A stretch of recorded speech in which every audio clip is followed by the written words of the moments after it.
చిత్తూరు జిల్లా కుప్పం నియోజకవర్గ పర్యటనలో భాగంగా రెండవ రోజు మోడల్ కాలనీ కృష్ణదాసపల్లి జరుగు గ్రామాల్లో నారా భువనేశ్వరి పర్యటించారు.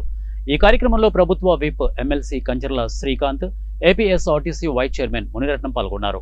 ఈ సందర్భంగా నారా భువనేశ్వరి మాట్లాడుతూ ఏపీ ప్రజలకు మళ్లీ 5 ఏళ్ల తరువాత స్వాతంత్ర్యం లభించిందని, కూటమి ప్రభుత్వంలో ప్రజలందరికీ మేలు జరుగుతోందని నారా భువనేశ్వరి అన్నారు.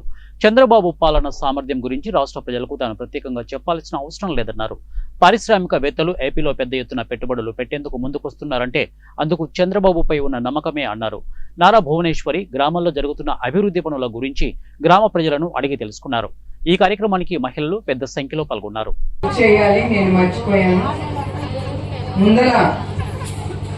గత 5 ఏళ్ళు ఇది ఎందుకంటే మన ఆడబిడ్డలకి చాలా అవసరం. గత 5 ఏళ్ళు గంజాయి అనేది చాలా ముందుకి తీసుకెళ్లారు గత ప్రభుత్వం.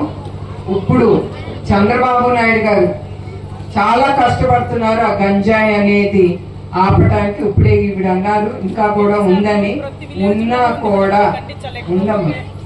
అది ఒక్కల వల్ల కాదు, మీరందరూ కూడా లేచి ఉద్యమం లాగా బయటకు వచ్చి, ఒక్క మనిషి వల్ల కాదు, ఇక్కడ ఉండే గ్రామంలో ప్రతి ఒక్కళ్ళు లేచి నుంచుని అట్లాంటి వాళ్ళని వదలకూడదు. ఎందుకంటే అట్లాంటి వాళ్ళు మన జీవితాలతో చెలగాట్లాడుతున్నారు. మీకు ఆ హక్కు ఉంది.